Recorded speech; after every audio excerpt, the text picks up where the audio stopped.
Described as the definitive American woman of our time, Martha Stewart is an icon for millions of women as the modernized homemaker.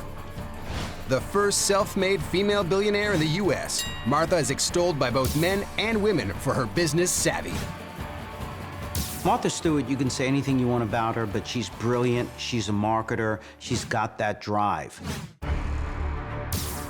But that relentless drive pushes her too far. Martha is accused of insider trading, lying, and obstruction of justice. Martha Stewart is not a typical person. This is a woman that has always done things her way, and she really thought she could get away with this. She actually was changing testimony, changing evidence, if you will. That's what essentially was the nail in the coffin. For a celebrity, image is everything. But when that image is shattered, can it be rebuilt? You be the judge. Celebrity damage control.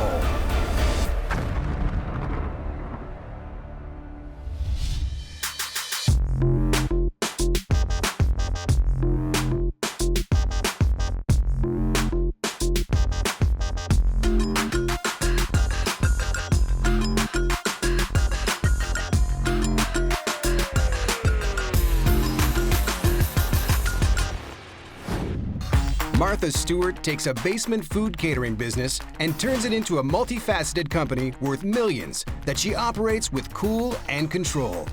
But some say a crazed need for perfection and her growing ego and empire make her both difficult to work with and difficult to live with. And as she has famously said, Martha will do what I please and do it with ease. Even if that means risking 3 decades of the unprecedented growth of her company for an illegal stock trade. In 2004, Martha is found guilty of obstruction of justice and 2 counts of making false statements to federal investigators. She is sent to prison. Many believe no matter what damage control can be done, Martha Stewart, the person and the company, will never recover. But Martha has other plans. Believe me when I tell you, I have the ability to return to my productive and normal life, my interesting work, and future business opportunities. Even though Martha Stewart was an icon to middle and upper class, this is not a woman that was born with a silver spoon in her mouth. She really worked hard to get to where she was. I mean, she started working at age 10, which is insane. Martha is the second of 6 children born to middle-class parents, Edward Kostura and Martha Ruszkowski-Kostura. At the age of 3, her family moves to Nutley, New Jersey. Martha was her father's favorite, and she really adored him. He really gave her the ground roots of who she became to be and taught her that she could do whatever she wants to do as long as she worked hard for it. As a young girl growing up in the 50s, Martha is taught and perfects skills from her parents and grandmother. Her mother, known as Big Martha, teaches her how to cook and sew. Her grandmother teaches her canning and preserving, and from her father, she develops a love of gardening.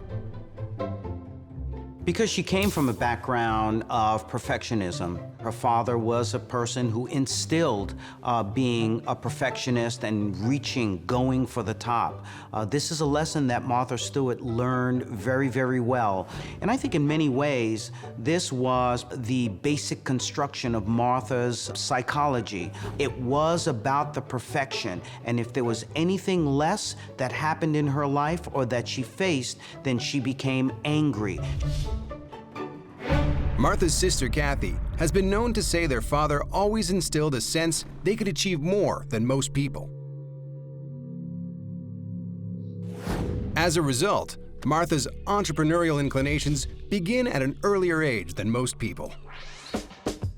Martha Stewart started planning children's parties at the age of 10. She started babysitting children of really established rich people, like players of the New York Yankees. And at that young age, she started getting a glimpse at a taste of what it was like to be part of this affluent world. She later, input that into her own taste of life in her own magazines. It really did influence her. In 1959, Martha attends Barnard College in New York, the most prestigious college for women at the time. She is accepted due to her excellent academic record, and she pays for school by modeling. The modeling got me through school, she says, and it actually gave me a lot of self-confidence. Martha Stewart was a knockout in her 20s. She kind of resembled Jane Fonda in her earlier years. In her second year at college, Martha is featured in the August issue of Glamour magazine as one of the 10 best-dressed college girls. She was a model, and I think if she stuck to it, she could have probably been a successful model. But, she decided to pursue her passion, which was not modeling. While at school, Martha meets her future husband, 23-year-old Yale law student Andy Stewart. Martha Stewart had a lot of suitors. I mean, she was a beautiful woman, but the man that appealed to her most was Andy, and it's because he was a pretty serious guy. In 1961, Martha, not quite 20, marries Andy Stewart in a small wedding at St. Paul's Chapel at Columbia University. Andy and Martha had this whirlwind romance, and they got married, and this is actually the first time that her father was really upset at Martha that she went against him because he really wanted her to finish school, but Martha went with her heart, and this is the first time in her life that she actually went against her father. Martha graduates from Barnard in 1964. Andy graduates from law school around the same time.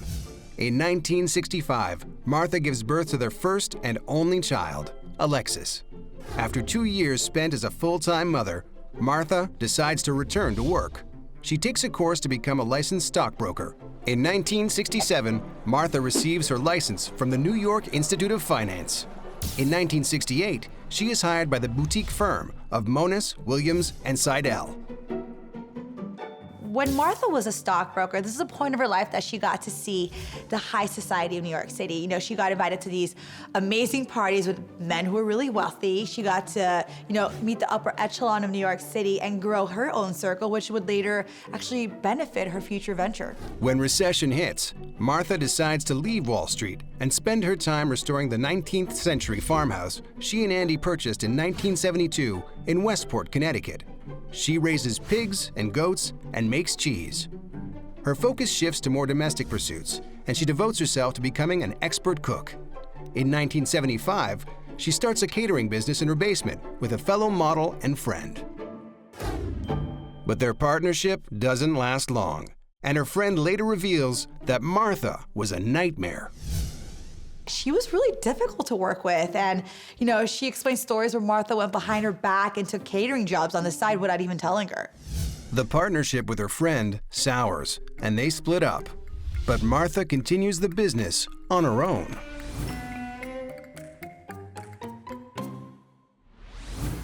Martha soon discovers she has tapped into an appetite for gourmet cooking in Westport.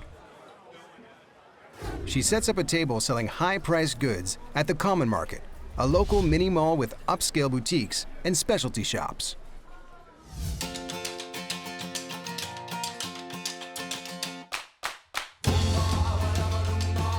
Martha is hired on a weekly salary and can barely keep up with the demand for her meals. She has to hire extra staff to help out. Martha quickly begins to gain notoriety for her food and is asked to write regular columns for magazines. What was a basement business has now grown to include a catering company, gourmet foods, a series of columns in magazines, and in 1977, Martha decides to consolidate everything, and she establishes Martha Stewart, Inc. Meanwhile, Andy has given up his law career and gotten involved in publishing. Martha caters a number of his publishing parties, and one evening, after tasting her food, Alan Merkin, head of Crown Publishing, offers Martha a book deal. At the time, the cookbook industry was flourishing. Andy hired someone to do the layout of this book, a ghostwriter, made this book really glossy, a first of its kind to have a cookbook in color. In 1982, Martha Stewart's Entertaining is published. It retails for $35 and is one of the most expensive books of its type at the time. It goes on to become one of the best-selling cookbooks. This book came out in the 80s. It was on the New York Times bestseller list. This book was about opulence and having this extravagant lifestyle in your own home. And people just soaked it up because it was part of the culture of that time. In 1987, Martha makes a lucrative $5 million deal with Kmart when she signs on to be Kmart's national spokeswoman and to design a line for them of affordable, upmarket-looking products for the home. At the time, Kmart is one of the biggest retailers of its kind, with annual sales of $24 billion. When Martha started with Kmart, her upper-class fans were appalled by this. You know, the Junior League in Connecticut canceled the appearance that she was supposed to have there. The exposure for Martha is incredible, making her a household name. She designs a line of sheets and towels, and over the years expands into homeware with both glass and plastic products. This woman's a visionary. She realized that her fans aren't just the upper class. She knew there was people who liked her products who maybe couldn't afford it, so she wanted to provide, a resource for them to be able to have the same products from her magazines in their homes for a more affordable price. Martha is the first designer to sell 100% cotton sheets at a mass market store. Her line is so popular that she continues to expand it, adding paints and gardening tools.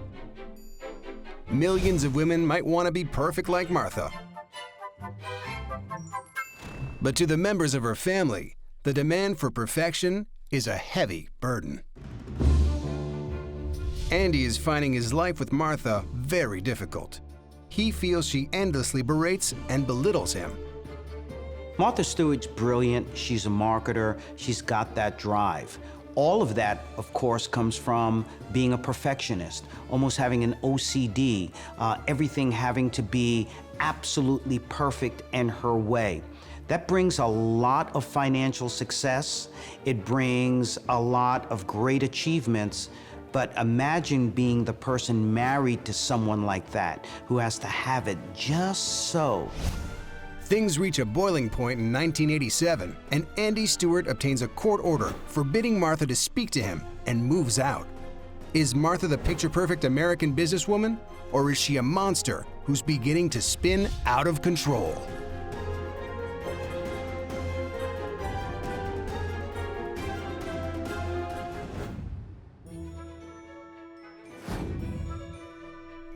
By the age of 46, Martha Stewart has been a successful model, one of the first female New York stockbrokers, and taken a basement catering business and turned it into a multifaceted company worth millions. But her family has paid a heavy price for her drive and ambition.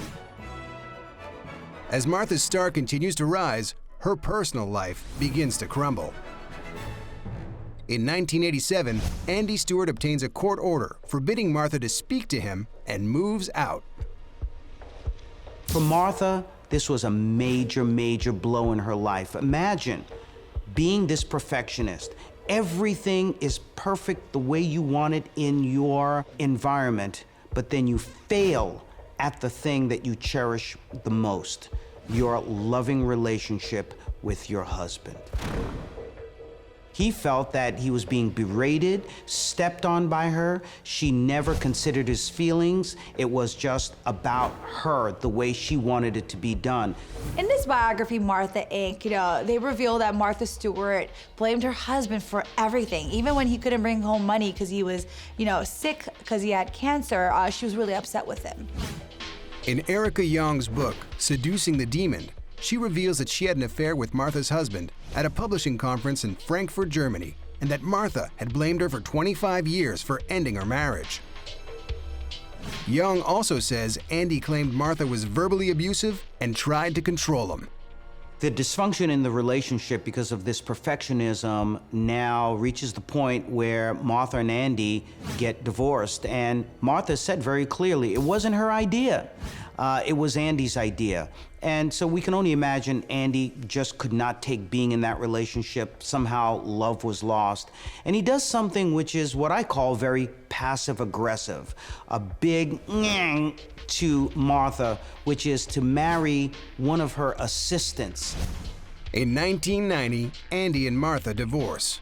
In 1993, he marries Robin Fairclough, one of Martha's cooking assistants. And then to add insult to injury, someone who's 21 years younger than Martha. That's the way that you get someone back. That's the way that you get revenge. After Martha's divorce, she tried to win the affection of her daughter Alexis by buying her these lavish gifts, and apparently it worked. Martha's daughter with Andy, who's been very close to her father, now practically disowns him and sides with Martha, which now even deeper goes into the dysfunction in that family. Both Andy and Martha regret the toll the divorce has taken on their daughter, and they feel they've failed her. But Martha quickly moves on and focuses her attention on her one true love. The same year her divorce becomes final, Martha convinces Time Warner to publish her magazine, Martha Stewart Living. Time approves 2 test issues for November 1990 and March 1991. When Martha Stewart created this magazine, it was all about enabling the readers to let them know that they could create Martha Stewart's aspirational lifestyle. Whether it's recipes or decorations into their own homes, and know that they could do it on their own as well. The magazine is an instant success, and Time Warner expands the publication to 6 issues a year. As a result of the deal with Warner and the subsequent expansion of her brand, Martha makes changes to Martha Stewart Inc., and in 1997 forms a larger umbrella company to house all her brands, Martha Stewart Living Omnimedia. With Martha as CEO, the company reports an estimated $763 million in sales in its first year.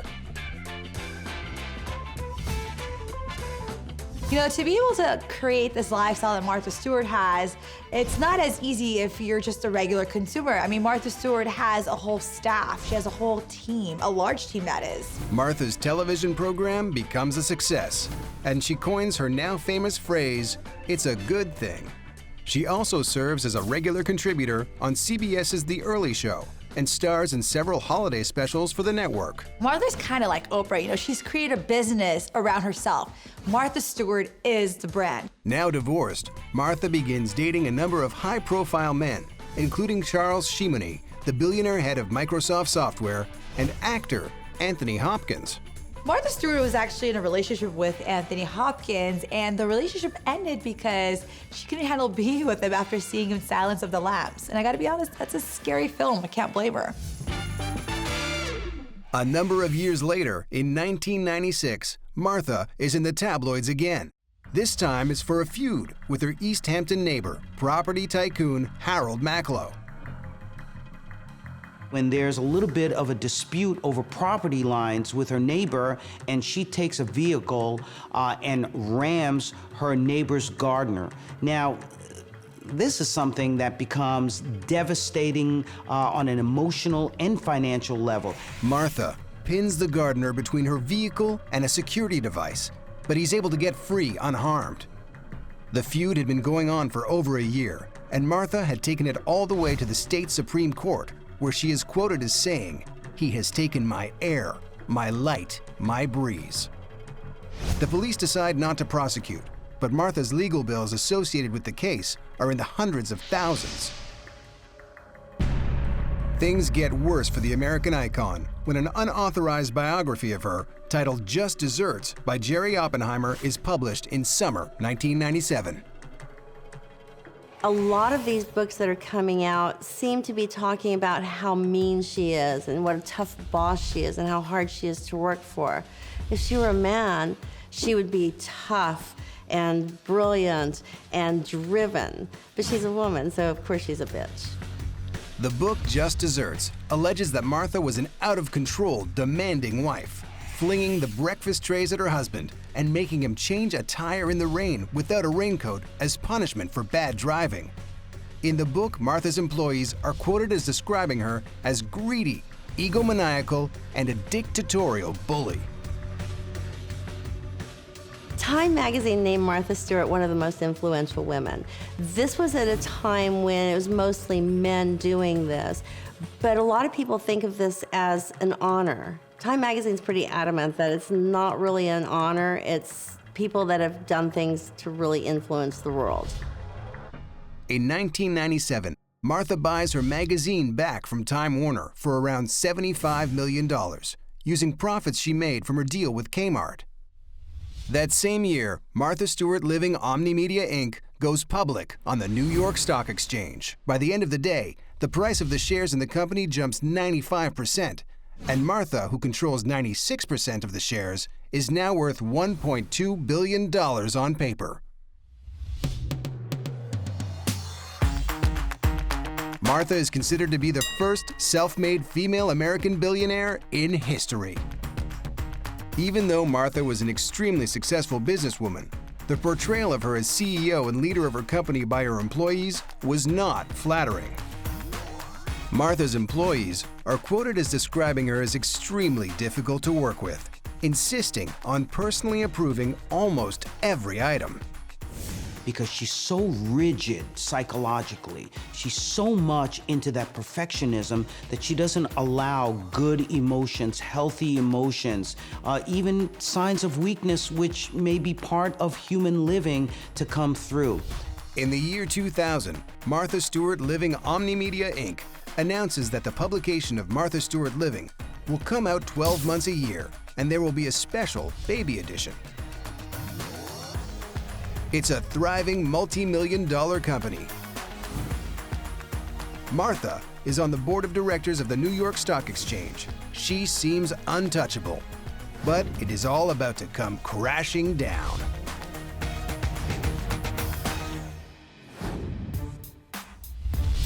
In 2 decades, Martha Stewart has built a multi-million-dollar company and along the way become the first self-made female billionaire in the U.S.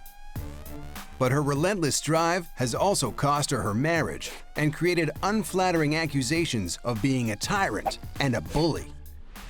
In 1996, there's a great article written about Martha Stewart in the New York Times. The title was Public Enemy Number 1, Martha Stewart. And the first line was talking about how could you not hate her? She's rich, she's blonde, she's smart, and now she's even thin. That's not something you would hear or read about a male CEO.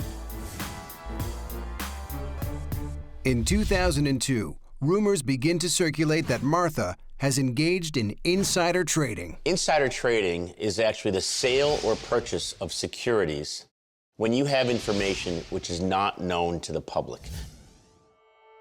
Martha's friend, Samuel D. Waxel, was the chief executive at ImClone, a successful biotechnology company. Martha has shares in ImClone. In 2001, Waxel is made aware that some business dealings with ImClone are about to occur that could decrease the value of the stock. Waxel was said to have shared this information with Martha. As alleged, Sam Waxel actually told Martha Stewart that she should sell her ImClone stock because there was an event at the company which was going to cause a decrease in the price per share. Waxel doesn't tell Martha directly. They share the same broker, Peter Bakanovich at Merrill Lynch. So then, Sam Waxel actually transfers about $5 million worth of stock in his name to his daughter, and he tells his broker over at Merrill Lynch to sell the rest of his stock. Phone records show that shortly after Waxel's daughter sells her stock, Peter Bakanovich calls Martha's office and leaves a message. Martha is alleged to have called back and told Bakanovich's assistant to sell her holdings in the company.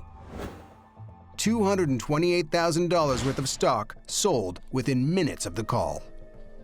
In this instance, Martha Stewart had confidential information she learned from Sam Waxel, and she actually sold or directed her broker to sell those securities with that confidential information. On June 12, 2002, Waxel is arrested for charges of securities fraud and perjury. On October 15, 2002, Waxel pleads guilty to 6 of 13 felony counts, including security fraud, perjury, and obstruction of justice. So when the authorities started questioning Martha about her sale of this ImClone stock, she kept a very transparent, calm exterior, denying any knowledge, denying any information, and denying she did anything wrong. She claims she had a prearranged sell arrangement, a stop-loss order with her broker, Peter Bakanovich. Martha Stewart's defense was that she actually had a sell order in place. If the stock hit $60 a share, it would automatically be sold. The problem with that defense was that on a prior occasion, the stock actually fell below 60 and she kept it. So her defense was riddled with holes, and it led to her conviction. Contradictory information and the swirling rumors result in a 1.5-year investigation into charges of insider trading. Martha Stewart actually had a telephone log which said Peter Bakanovich believes ImClone's going down, or something to that effect. She actually, as it turns out, changed that phone log to say Peter Bakanovich ImClone. And once that was revealed, that she actually was changing testimony, changing evidence, if you will, which was essentially lying to the authorities, that's what essentially was the nail in the coffin.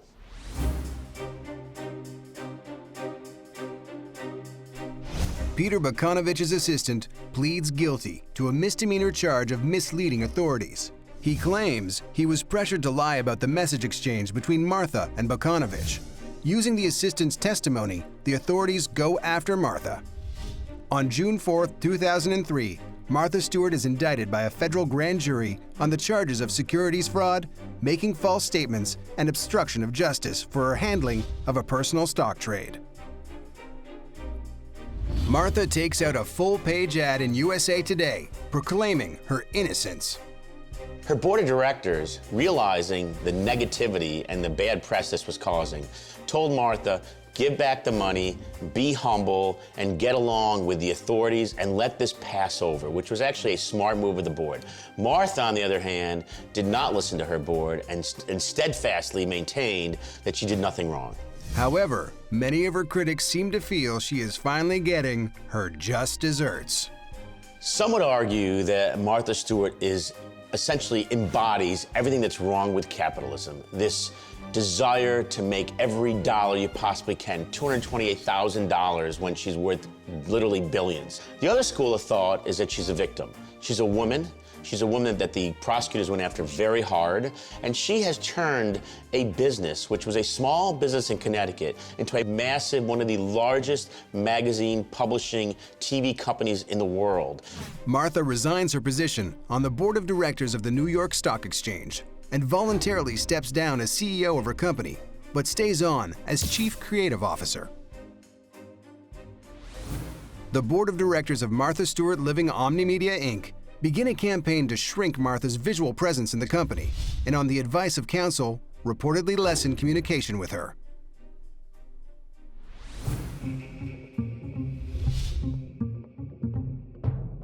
When the scandal broke on her insider trading, she was on the CBS morning show, and Jane Clayson started pounding her about what had happened, what really happened, did she do it, and all of this stuff. And she's got this famous quote where she looks at her and says, I'd really just like to focus on my salad now. Martha's show, Martha Stewart Living, is dropped from Viacom's CBS and UPN affiliates. The investigation costs millions of dollars in legal fees and drives away advertisers and consumers. During that time where things were unfolding in the media about Martha's situation, she really didn't talk to her employees about what was going on in her life, and she really couldn't. Her employees had to find out about the situation in the press. For the first time ever, Martha Stewart Living Omnimedia, Inc. reports a loss in 2003 of $2.7 million, and it's predicted to get worse. The plan for Martha Stewart to distance herself from her products and her company was met with different opinions. At the stockholders meeting, half of the people wanted her to distance herself but yet support her, and the other half argued that she was an icon and her name should be on everything. These were her products. A research poll is taken in June 2003, and it finds that 60% of the 567 people interviewed think she is guilty of insider trading, and 51% think she's guilty of obstruction of justice.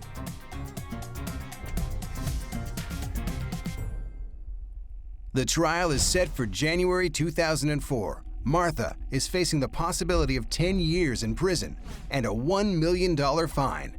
The American icon may have to leave the comfort and luxury of her house for a stay in the big house.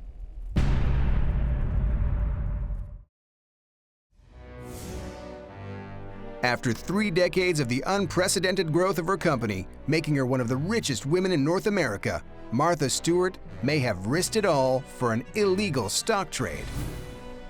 If found guilty, not only is she facing time in prison, but the damage to her reputation and company may be irreversible.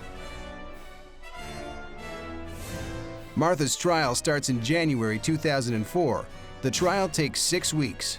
Martha's daughter, Alexis, sits in the front row at the trial every day. Martha pleads not guilty to charges of securities fraud, making false statements, and obstruction of justice for her handling of a personal stock trade. It's typically a good idea to own up to what you've done wrong, admit it, get on with it, and walk away. But Martha Stewart is not a typical person. This is a woman that has always done things her way, and she really thought she could get away with this. The prosecutors really wanted to nail Martha Stewart with securities fraud, but there were a lot of complications, a lot of obstacles. They had the testimony from this assistant of Bakanovich, but at the end of the day, they did not believe, nor did the judge, that there was enough evidence to actually convict Martha on securities fraud charges. The judge feels the government has failed to prove intent on Martha's part to defraud investors, and the charge of securities fraud is thrown out. As soon as the charge was thrown out, Martha posted a statement on marthatalks.com. saying, "I'm pleased that the judge has dismissed the most serious of the charges against me, concluding there was no evidence to support it." Martha is still facing the charge of obstruction of justice. The essence of the case against her is that as a client of Merrill Lynch and as a former securities broker, she knew that the information regarding the sale and attempted sale of Waxell's shares had been communicated to her in violation of the duties and confidence owed to Merrill Lynch and its clients. In March 2004, after 3 days of deliberation, a jury of 8 women and 4 men find Martha guilty of obstruction of justice, 2 counts of making false statements, and conspiracy. Her daughter Alexis actually faints.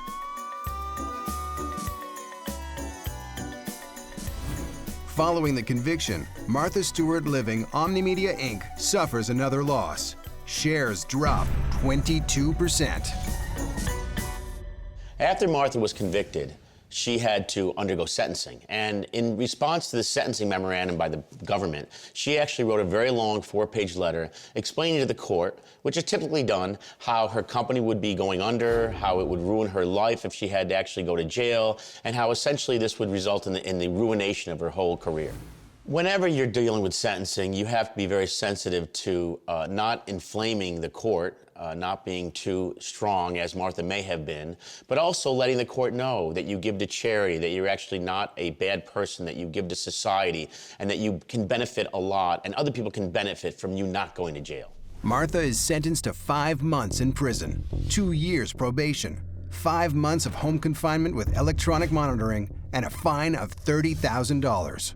She was only convicted on essentially lying to the authorities, which could carry with it a bigger sentence, but Martha, because of who she is, because of her national prominence, convinced the court that it should only be a 5-month prison time, so she actually got off relatively easy.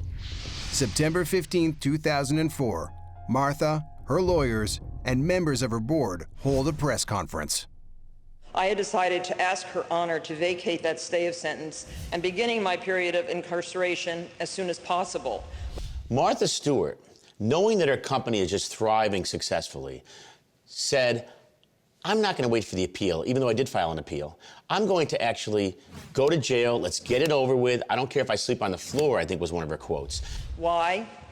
I suppose the best word to use for this very harsh and difficult decision is finality, and my intense desire and need to put this nightmare behind me, both personally and professionally. I must reclaim my good life. I must return to my good works. I have labored long and hard to build this company, and I love the company, my colleagues, and what we create very much. I cannot bear any longer the prolonged suffering while I and my legal team await vindication. It has been a trying and long ordeal for all of us, and it is time to get it all behind us, behind me, so we can move forward. Especially in the face of adversity. It's not about falling down, but about how you get up and you do it with an intensity, a verve, a drive. Before Martha Stewart went to jail, she actually did an interview with Barbara Walters, and she sat down and told her that, she was going to be able to cope with the situation. She was a tough girl. And she said a lot of people have been to prison, and she mentioned Nelson Mandela. And a lot of people were appalled by this because it kind of wasn't the same situation. Martha is sent to Alderson Prison in West Virginia, a minimum security women's prison with no fences, where inmates are allowed to walk around the compound unescorted. People have to stay at this house nearby the night before they check in. So Martha Stewart actually checks into this house that's owned by a woman and realizes it's really run down. To this day, she sends that woman sheets and towels and all kinds of Martha Stewart products, as you can imagine. So when people are going to go check into this prison now, they get a B&B experience the night before. Martha begins serving her time on October 8, 2004. She is housed in a building with 80 women and shares her dorm room with one roommate. Martha's uniform while in prison is a sweatshirt and khakis. Martha's nickname in prison was M. Diddy. Martha lost 20 pounds when she was in prison. You know, she started using the microwave, which she was not used to before. She made pasta, she made kale quesadillas, and when she left prison, she started to use microwave recipes in her magazine and books. This is a place where she said she relaxed. She was outside of the media spotlight. And, you know, a lot of people wondered, was this really a tough time for her? Martha has daily visitors, though she herself is not allowed to access the internet or conduct business. Through her visitors, she is able to maintain contact with her fans and consumers while in prison by having them post letters on her website. Martha Stewart may not have been able to conduct business while she was in prison, but she did make her stay there, work for her, as she studied Oprah Winfrey's show to get tips on how to make her show better. And then she started making friends with some of the inmates. She acted as liaison between the inmates and administration, and she held little seminars on how to make your living room more livable for the inmates that were there so that when they got out, they could decorate their homes. And a lot of things. She did teach some classes on entrepreneurship while in prison. So she kept herself busy, and she kept, the PR on that was pretty good for her. She became a regular person. Revenues from her television show, Martha Stewart Living, drop 50%. But when they survey 1,200 American women, they find half of them refer to themselves as her supporters. Martha is released from prison on March 4, 2005. She finishes up her sentence under house arrest and must wear an electronic monitoring ankle bracelet. Martha Stewart famously told Vanity Fair magazine that she actually learned how to take her ankle bracelet off, which was monitoring her every move after prison. And she said she found out the secret by Googling it and getting the scoop on the internet. Martha's PR counsel advises her not to do individual interviews with the press, even though she's had 500 requests. Instead, she shoots a video from her kitchen with her daughter and mother, and it is fed to TV outlets. This is a really, really good idea because she controlled the situation, she controlled the interview, she controlled everything about it. And this was a really bad idea because she controlled the situation, she controlled the interview, and she controlled everything about it. So it worked both ways. It was very, very contrived, yet she had control. Martha is definitely down, but she's not out. As she said herself when she was first sentenced, "I'll be back."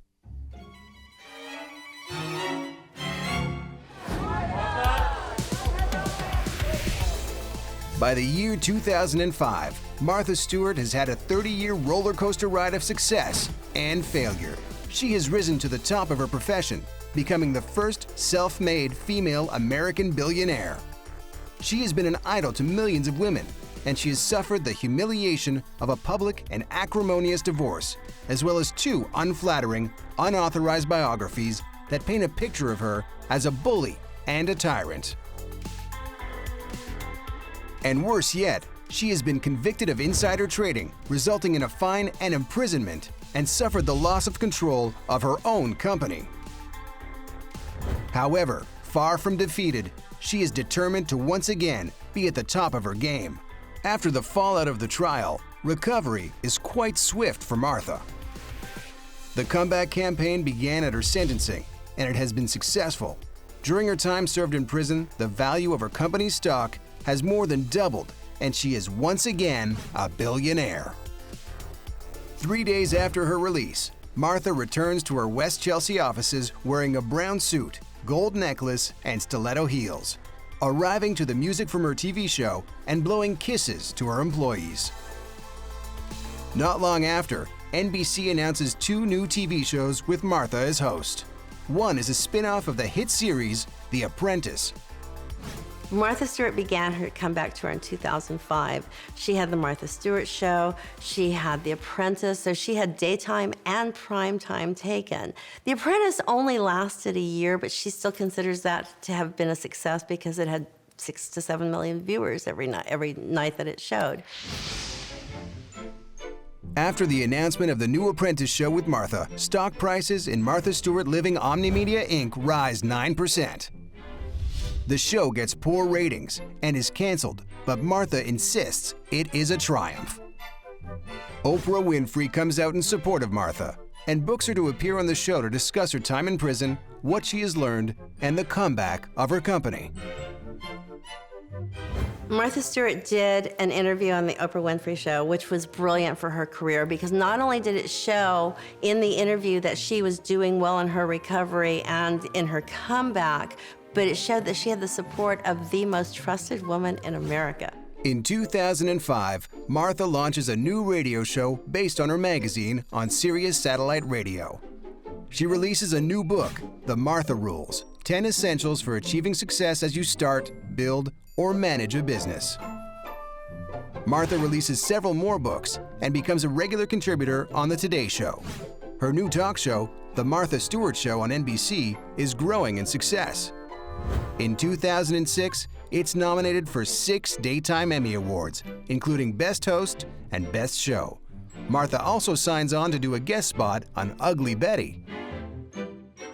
In 2007, Martha Stewart Living Omnimedia Inc. launches a line of upscale housewares for Macy's department store. Martha calls the line affordable luxury. Martha Stewart's Macy's collection was a step above the Kmart collection that she had created. Over 30 million women had gone to Kmart to be a part of the Martha Stewart lifestyle.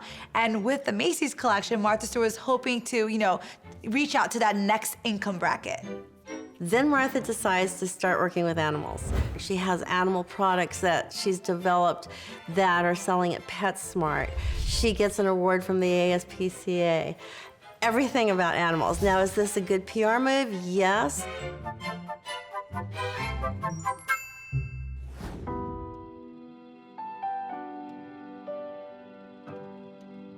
Over the next few years, Martha publishes several more books on cooking, crafts, and home care, and launches an online wedding and event planning site. I have to be honest, she is a force.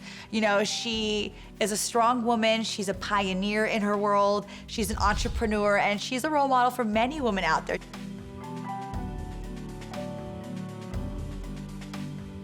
It seems that Martha's fall from grace and incarceration is just a little hiccup. Although she doesn't reclaim her title as CEO, in 2012, she is extended as founder and chief creative officer for Martha Stewart Living Omnimedia Inc. Martha Stewart, from that actual conviction, has truly redeemed herself. Her company was doing very well before the conviction. She went to jail, she came back, and now it's doing better than ever. She's got a frozen food line with Costco. She's got wines with Gallo. She's got flooring. She's got pet products. She's got housing developments. She has got her name on absolutely everything. You've got Kmart, you've got Macy's. It just keeps going. Is this woman through? I don't think so.